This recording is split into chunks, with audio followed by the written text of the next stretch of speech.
Hello and welcome to Digital Transformation and AI for Humans with your host, Amy.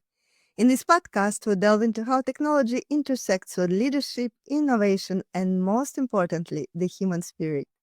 Each episode features visionary leaders who understand that at the heart of success is the human touch, nurturing a winning mindset, fostering emotional intelligence, and building resilient teams. In today's episode, we are diving into the immersive tech and artificial intelligence.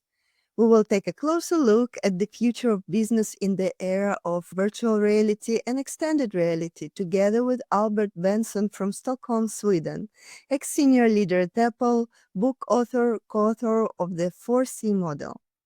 As an entrepreneur, Albert founded several companies, one of which won Elon Musk's annual Developer Challenge award while still at PayPal. For more than a decade, he worked as an enterprise evangelist at a large multinational corporation, coaching and connecting entrepreneurial talent to drive purpose and impact in retail, banking, and logistics. Welcome, Albert. It's such a pleasure to have you here in the studio today. Thank you very much. Let's start the conversation and transform not just our technologies, but our ways of thinking and leading. If you are interested in connecting or collaborating, you can find more information in the description. Subscribe and stay tuned for more episodes. I would also love to invite you to get your copy of AI Leadership Compass, Unlocking Business Growth and Innovation, the definitive guide for leaders and business owners to adapt and thrive in the age of AI and digital transformation. Find the Amazon link in the description below. Albert, it's so great to have this conversation today, such an exciting topic. And to start with, I would love to hear a few words about yourself, your journey, and your passion. Could you tell us a little bit more? I went to business school in the late 90s, and all the courses I took, we analyzed what was happening on the internet and what was happening to the new world, and just understanding how these companies were changing the whole infrastructure and the whole setup for how people and business are interacting with each other. It was truly a pioneer mission to see how that is happening. So I fell in love with it, and I started to work as an entrepreneur. I didn't do the timing right. I started to work large companies and trying to understand their business needs, and also the larger problems with governance of this new technology and understanding how to adapt it. Therefore, my love for entrepreneurship came, understanding these people who are very curious, standing in the forefront and really trying to receive the new technology and use that to enhance business in the large corporates. Amazing. Sounds very inspiring. As AI integrates with immersive technologies like augmented reality, virtual reality, and extended reality, businesses are redefining how they engage customers, employees, and drive innovation. How will these visual technologies shape the future of industries, and what strategies should leaders adopt already today to stay ahead? Oh, that's a great question. So back in September, I was hosting actually a hackathon for Meta.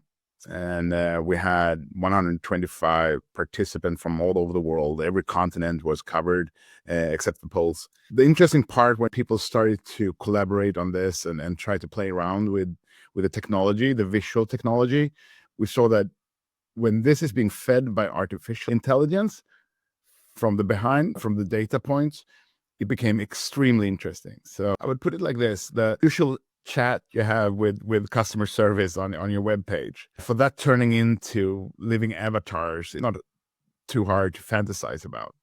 But also all data sets that you have can and will be turned into these kind of vivid avatars, so to say. And I think the interesting part in this is, how is this going to change the mind or the feeling or how we integrate as humans? We have been making fun of people falling in love with the AI and all that, and it's very awkward, so to say, cringe, my daughter would say. But When you think about it, so we did, we made a virtual bartender, and I think that is quite interesting. So you come to a bar and you can order a virtual drink, and you can have any kind of discussion with this bartender.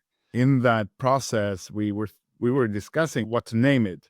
We named it NDA, Never Drink Alone. What we wanted to analyze is that if you sit there and have a drink, even though you have a real drink in your hand, and you're having this conversation with a bartender, a virtual bartender, who has 60,000 simultaneous bars with other people in them, and he or she still remembers everything you've been talking about last time you've been there, and it can mirror the feelings that you have, and understand where you're going, where you have been, what needs you have. What we wanted to discuss with that was, when will that conversation become a more real and spiritual, satisfying discussion with you, since that bartender asks the right questions and do everything in the right way, just to mirroring you and make you feel seen, which could in real life be something that a lot of people lack. So just understanding that, and maybe not starting with love, starting with the bartender, uh, trying to analyze where this is going to take us. I think it's extremely interesting. It sounds like the future, but at the same time, it is incredibly amazing that we are living in that future. We couldn't even imagine landing in our reality. And that's a fantastic example. And truly, many humans are lacking that connection and empathy and just a soul to soul conversation in today's world. So, that example is amazing. Yes, I see a lot of business related things with this as well. I was talking to Hitachi Energy, which are a company that are to employ 2,000 engineers. And these engineers are to be working in Arctic climate, where the temperature can drop below 30 minus Celsius. These probably are going to be people recruited from where the average temperature daytime is plus 30 degrees. How do you prepare for such? And how do you actually make this different? How can you immerse yourself into understanding these kind of differences? And I think that just doing pre-boarding and doing that kind of help before a company really move somebody from the other side of the world to another place, I think can be trained.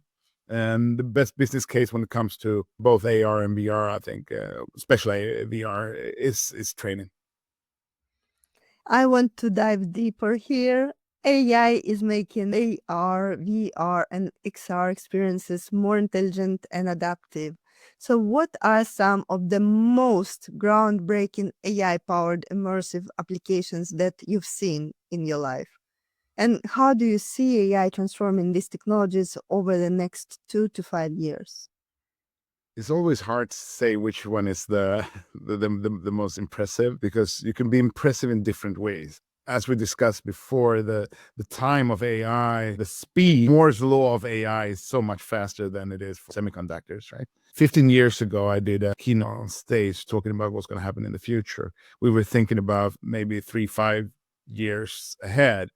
And I was wearing these augmented reality glasses, and I was talking about augmented reality dating, since you could have face recognition already back then, connect that with all the data sources you have, with all the dating apps and governmental information you can get from just knowing people, to your social graph, putting that into a layer on top, just walking around in a party with glasses like the ones you are having on. I don't know if they are AR ready or not.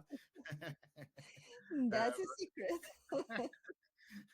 Well, it's 2025 we're recording, just saying for everyone. But that is the reality, right? Soon Yes. everybody's going to be wearing glasses, and you cannot tell if they are AR enabled or not. Putting that kind of the layer of internet on top of your reality, and having that as a tool, taking all the decisions, everything from how to talk to people and how to take decision, it's going to be a natural thing. And that is where we're going to be in a very close future. It's a lot of money being poured into this from large players. So it's not a if, it's just a when, so to say. Exactly. I totally agree. And this is a very interesting topic. The metaverse once dominated headlines. Metaverse was everywhere. But now companies are shifting towards more practical applications of AR and VR. Where do you see real business value being created with these technologies today? And how should businesses distinguish hype from real opportunity? So there are certain different use cases that I think is quite interesting. Maybe where I would start as a company right now, depends on, of course, what company I work in. I would say that learning is one of the absolutely most interesting parts right now. And it's about learning not only the facts, like this is how you do it, it's much more emotional learning. So Max as the bartender, turning him away from being a bartender to being a boss that is treating you badly, and for you to try to discuss with his boss and trying to see how to having such a conversation. I think that is super interesting. I see also the Swedish government have several applications for treating people with misbehavior, coming in and shouting at you at a library, for example, or social workers that see aggressive individuals in meetings and things like that. I think that is super interesting because in an immersive experience, you add on your feelings in a much more effective way than you do in a flat screen video mode, so to say. Yes, that's true. Immersive technologies are already transforming sectors like retail, healthcare, education, and so many others. But which industries do you think are next in line for major disruption? Can you share any examples of companies successfully implementing AR, VR, or XR at scale? Yeah. Well, I just had a business case with BCG helping a governmental railway company to add an application that was for the kind of glasses, the flat regular glasses with augmented reality on top of application. And it seems to be very, very effective. And it's been applied very recently, so I don't have the results yet, but they are extremely hopeful about the technology on their website. So that is a good example. It's an example that has a real business case behind it, which is important, I think. It is important. I agree. Thank you for sharing. Yeah. One of the biggest barriers to AR and VR adoption in our world, in our today's reality, is user experience. How can advancements make these technologies more seamless, intuitive, and widely adopted? Let's go back to the smartphone era. I think one of the most intelligent innovations that Apple actually put in the market was the App Store, right? So the App Store was extremely controlled by Apple for its user interface. And there was something called the HIG, the user interface guideline, which was to be followed and which is to be followed when you do apps. Otherwise, it wouldn't come through. Otherwise, it wouldn't be launched on the App Store and you couldn't get it into your phone. There were actually two things that this controlled. First of all, that the app really worked and did what it had to do. And I think that is a super important part that is hardly curated in that kind of a sense so that everybody could trust the things that is being put in there. The second, which is even more important, is how the app user experience elements are actually being used. A lot of the time, apps that were using graphics in the wrong way were refused, and people didn't understand why. Why is this happening? But following user guide, the human interface guidelines, it really made it so simple for anyone to open an app and understand exactly what to do or how to interact with it. Therefore, a lot of kids, I mean, 3-year-olds, they can open an app and they could, start using the app directly. And that is to the HIG. It's much harder in the way a website is being built. the same kind of logic is not there. Anybody could put a website up, put the forward button on the left as an example, and all of a sudden people wouldn't understand where to go. This is the same kind of challenge, I think, which is in the applications we have in XR today. There is not a common human interface guideline. We lack that kind of straightforwardness, which makes it take a long time, sometimes maybe too long time, for you to get into the game or get into the application, just trying to learn how to use the application first. And so that is a challenge. I think it will mature. It's going to be very interesting to follow that discussion on the software side of things.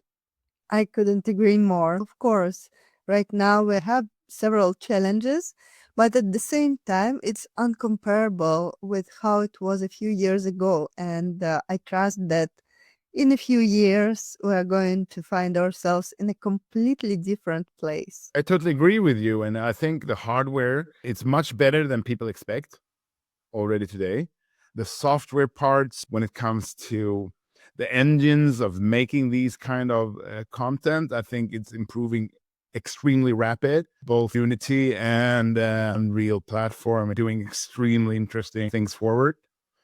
I think that what is truly lacking when it comes to the consumer side right now, it's games that you are not shooting people and killing zombies. Having a more broadly spread kind of idea of how to make this content and make this interaction with the users would be super interesting, because that is also something that needs to spill over to the B2B world. We need to fantasize more about this. We need to have hackathons. We need to train ourselves and have discussions and collaborations, because that's when we really see that we're taking frog leaps when it comes to content. Oh, yes, that's so true. AI-powered digital humans, if we can call them digital humans, and virtual assistants are becoming increasingly lifelike in AR and VR environments. How will they reshape customer service, training, and collaboration in the near future? Speaking about business applications, and what ethical considerations should businesses keep in mind? In general, customer service is extremely mistreated part of the company. I would say I would start there. 15 years ago, I was going on a campaign and trying to say that customer service should no longer be named customer service. It should be named research and development. And the team, the customer service team, instead of being outsourced, it should be people that work for that company, and they should sit in the middle of the room with the rest research and development, and they should have about the same salary as the people in research and development. All of a sudden, you would take that much more seriously. I mean, everything that is failing with a product comes in through customer service. And understanding the business needs and needs to be evolved or even, transformed is going to come through customer service. All the ideas of what to do, it's so important. It's extremely important. So, first of all, having that said, being able to faster and with a more precision doing customer service with these kind of AI-based agents, of course. I mean, that's exactly what you should be doing. A lot of tests shown that people are more open to speak to an AI than even a nurse. A nurse is sometimes stressed and personally, attached. An AI-driven robot that is doing the things, in a better way and have much more ease to reach into structural data is also something that could be very positive. But why not have both? I mean, I think it's extremely important to also have like a physical place or a physical store or whatever you call it, so people could come in with their things if it's a consumer kind of view. But once again, really going down, looking at these kind of applications, I think it's something that we shouldn't wait for it. There are so many solutions out there that are already extremely good. And for the web, for the phone and stuff like that, I should definitely consider that straight away if I were running a company with having a customer service. I totally agree. And I believe that the digital version might be stronger in many aspects, but it still can't and will never be able to replace another human for a human. So it should be a teamwork, some kind of collaboration when we are elevating each other. And I strongly believe in this concept and develop educational programs myself where AI becomes an assistant to the human being and we can collaborate and co-create Yeah. to create a better world where we have so many more opportunities based on digital solutions. I totally agree. And I would love to also, when we are innovating and we're talking about what kind of process to innovate on and what is AI going to do and what is a human going to do, we divided like the Greeks did in 3 different layers. Episteme, which is the ground of work, what needs to be done. If you're making glasses, the glass is the things that you need to produce, right? And then you have the second layer, which is Techna. Techna is the one planning and innovating for the future. And that is the architecture and seeing that you have the right tools and doing all that. Then you have forensics, and that's your fingertip feeling for the things that you're doing. And there you have the ethics, and there you have the purpose of what you're doing. As Phil Kotler did earlier this year, he put another P into his former 4P, right? And that is for purpose. And I think that is really important because now companies, we are facing extremely escalating time of innovation. And the companies that are not coping with it will not successfully come out on the other side. When that happens, you as a company need to go back and see what's our purpose? What's our core purpose? Why are we doing this? How is that going to be useful in the future? And that is the fingertip feeling. And the fingertip feeling you get when you sit down and having great conversation, deep, great conversation with humans. And it's the humanity of this that is extremely important. If the layer 1, 2, 3, as said, if that is seen as a pyramid, we should do the same. We should turn that around 180 degrees. We shouldn't be doing episteme. We should collaborate with AI on Techna, but we as humans, we should sit, have deep conversation, understanding why are we on Earth? How do we want to face the new reality that we are building? What is most important for us? How do we want to have a future? Brilliant. This is absolutely brilliant, and I couldn't agree more. And it's still not often, to say the least, that I hear this perspective, and that's why it's so appreciated when you mention it and introduce the approach in that way based on ancient methods, which are actually applied in so many ways in today's modern world, and we don't even realize it. But still, it's probably about time to rethink, dig deeper in order to understand the purpose. Because without purpose, there is no way to apply these amazing, super powerful technologies for the better future and in the way which is going to be really sustainable and future proof.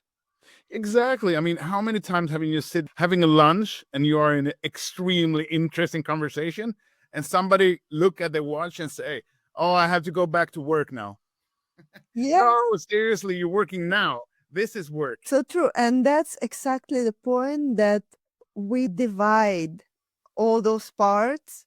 And, even when somebody is talking about the work-life balance, it's still same you. There is no two different separated avatars operating according to certain hours in those 24-hour cycles. So it is about finding the opportunities and being as efficient as possible and as meaningful as possible, and find the purpose in order to create that leap and move into the future in a more powerful way. But when I'm thinking about moving into the future in a powerful way, I can't not ask you about security and privacy concerns. They are growing as businesses collect more data from immersive experiences. How can companies balance innovation with responsible data usage in AR, VR, and XR environments? Yeah, that's an extremely hard question. I'm not an expert when it comes to data security, but I do understand the challenge. Talking about governance, one of the things that I usually talk to management group is how do you prepare yourself for the unknown? What kind of unit do you have to meet up? And this comes down to entrepreneurship, right? So let's say you have organizational support for an entrepreneurial group. That entrepreneurial group is a task force for all the new immersive technology that happens outside of the company, and it's really the changing environment. And they are prepared and they are working in a different way for preparing the organization for this tsunami of possibilities that is coming right to us. Okay, so you need a head of that group. But let's say you're going to recruit, you're going to be 50 people. Let's say you're a large company. Who are the second in place? That's usually my question. It's a 10 minutes discussion or something like that. And I usually come up with who is the second person you should get into such a group.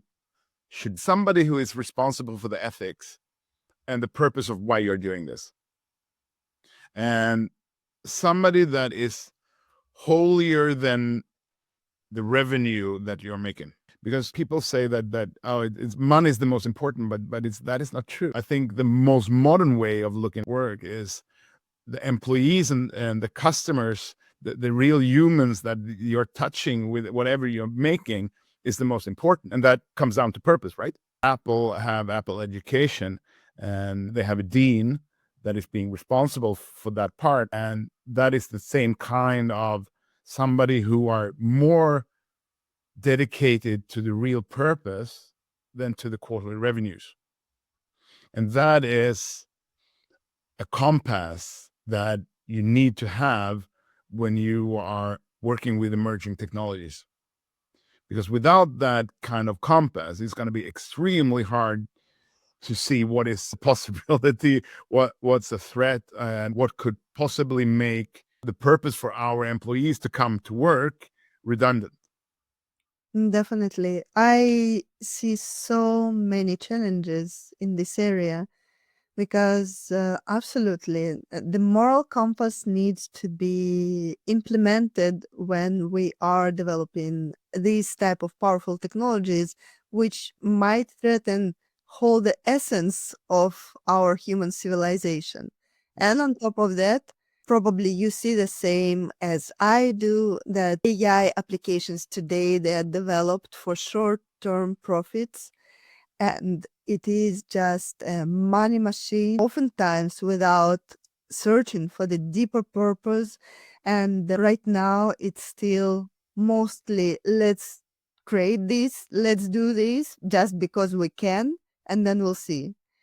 But to create something based on the why, instead of just multiplying those solutions, it would be probably a good thing at this stage because we already created enough to understand the application areas and potential opportunities practically, but now it is about time to start thinking what's next. How are we going to develop it for real and apply in real business so that it makes sense in real life for the future generations as well, not just for our quarterly report, green numbers, or annual results. But of course, somebody needs to keep the lights on as well, and it's understandable, but it requires probably more balance in those two areas when we're talking about this level of impact from the technology side. Yeah, 100%. Going back to forensics, I mean, the third level of work, this is what we need to be discussing. This should be discussed many hours a week in all companies right now. Because we need to have that. Without that, possibilities of understanding what moral dilemmas we are going into, what kind of morals do we want to have? Without that, we're going to build a world that we don't want. Exactly. And that discussion is now. It's not tomorrow. It's now, or if we're not too late already. We are almost too late. I remember my conversation with somebody who is developing very high level, high impact technologies based on AI, of course. And I exactly mentioned the same point. And the answer was that actually we should have these conversations 10 years ago, maybe worst case scenario 5 years ago, but today it is too late. But I still trust that it is not too late, and today is the latest possible when we can be relevant and discuss this before it is truly too late. So it is important, and it is not just scarcity, it is about urgency in the best sense, so that we understand why and we understand how, and we prioritize what really matters. Yeah, it's very interesting what you say, and it's a much more global. It's not only in the micro and the macro, it's also in the global perspective. When humanity is doing frog leap in technology and really, crossing over from one paradigm to another, there's always, it's in human nature that somebody pops up and try to move resources towards their selves, so to put it in a very kind way. This happened in Europe in late 30s when we were able to build roads and car and therefore also tanks in a much more efficient way. A country that would understand how to use this started to be very efficient in such a way that never ever been seen before, as in Blitzkrieg and all of that. The same thing is of course happening right now. That is a large challenge. How do we have conversation that is not polarizing ourselves, rather putting a warm blanket around us and make us go to the center and collaborate and be human towards all humans? Technology leaps are tearing us apart. It's separating the rich from the poor, those with possibilities against those who don't have the possibilities. I think it's extremely important we open up for conversation in these kind of rooms as well. Otherwise, we're facing talking about the technology, where it's going to be in 2 to 5 years. This depends on what rooms we open up for. And right now, a lot of those doors to those kind of conversations are very closed. I totally agree. Yeah. Exactly. But that's why we have this type of conversations, and they are invaluable because they are opening new doors, and they are also opening new minds, and they are preparing for the new game based on a different set of rules, which are going to apply in the future. Yes. And it should be applied already today. But I see that many leaders are still running the new game based on the old rules, old mindsets, and old skill sets as well. And that is not going to be a winning concept, no matter how you slice and dice. So, Albert, what are the three most crucial steps business leaders should take today to stay ahead in AI and immersive technologies today and tomorrow? Oh, perfect. I actually have them in my head. Wow. Yeah. It's the same as building entrepreneurial capital, which I think is important. When you have chosen to build a unit that is responsible for facing this, you need to give them organizational support. That means that you have a business unit. Everybody knows who they are. Everybody knows how they are working, and they are working in a different way. And they have different business goals, and they have different privileges. As an example, they could communicate cross-organizational and doing all that. So they have that organizational support for actually being an entrepreneurial spirit inside the large company. And they are also responsible for having the conversation with teams outside of the company, to be out there and start understanding how the technology is shaping their environment that they're operating in a short and long future, so to say. When you have that organizational support, and they don't need to be a lot of people, Once again, it's a small, efficient team. When you have that in place, or this is not serial, you need to do all these three at the same time. Point number two you need to have in place for this to start working is a culture changing program for all the staff inside of the company. And it should be focused a lot on collaboration, not only within the team, but also between cross silos. So teams from different parts should be talking to each other. And you should build meeting places where this is being forced, might be a harsh word, but where you help people to mingle between the silos. I think it's extremely important. And also that that you start working with companies outside of the organization. And then it becomes really, really scary, right? Oh, you need to have an NDA to talk to me, and and you lock everybody down. So, but that is actually hindering you, or hindering the company to get new influence into the company.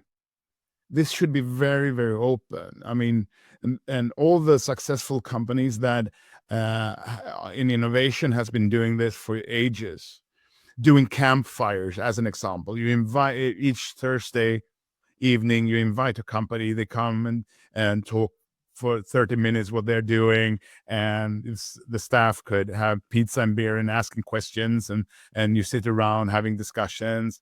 How is this being done? How can you do? How do you think? Because that is opening up and making us going back to forensics, right?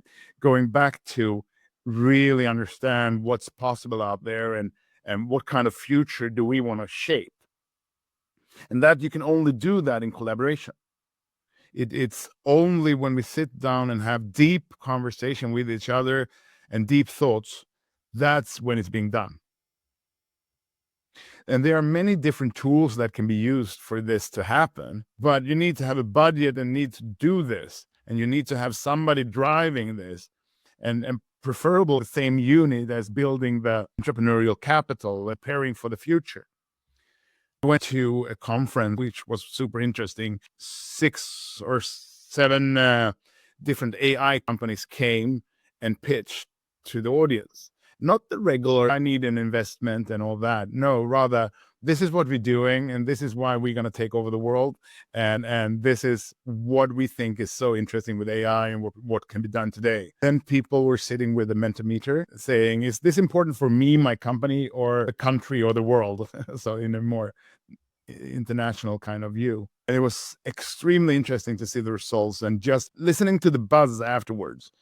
People coming up to them and say, is this real? Is this actually happening right now?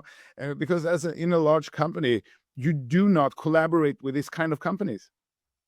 They're too young, and I mean, it takes longer time to get a PO number in a company that they've been around. So That's true. That's a great comparison. So that is second point. When it comes to the third point, which probably is where it's easiest to start and where companies already have budgets, it's about the leadership. Leadership needs to be ambidextrous.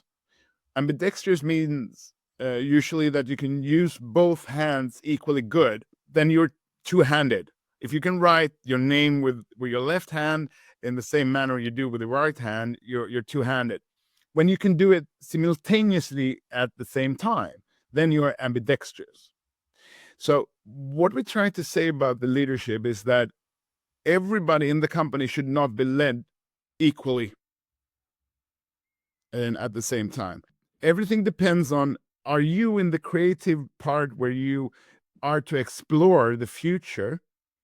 And you need to have a certain kind of, first of all, the entrepreneurial team is going to have a total different worldview and see the world in a different way from the people who are in the stable system and in the exploit mode. But you need to have, so to say, operative system in the company at the same time. And that is, the leaders need to be able to handle both at the same time. And understanding when are things in the changing system, when do you explore things, and how do you lead in exploration? And when you want to exploit something and you want to get it into the production and it needs to be fixed and things like that, yes, that needs a different kind of leadership. But for a change to happen, you need to have both leaderships happening at the same time. And that is something that could be taught to leaders. And there is a budget already for starting to do that. And that is something we are looking into a lot in the companies that I work with. So it's organizational support for entrepreneurship and this change. And it's collaboration between people. And then you have ambidextrous leadership. So those three. Beautiful. Thank you so much for sharing your vision. And it's been a very deep and wise conversation today. So I truly appreciate it, Albert. Thank you so much for being here and sharing with us your experience and your insights as well. Truly appreciated. Thank you very much. Thank you for joining us on Digital Transformation and AI for Humans. I'm Amy, and it was enriching to share this time with you. Remember, the core of any transformation lies in our human nature, how we think, feel, and connect with others. It is about enhancing our emotional intelligence, embracing a winning mindset, and leading with empathy and insight. Subscribe and stay tuned for more episodes where we uncover the latest trends in digital business and explore the human side of technology and leadership. Until next time, keep nurturing your mind, fostering your connections, and leading with heart.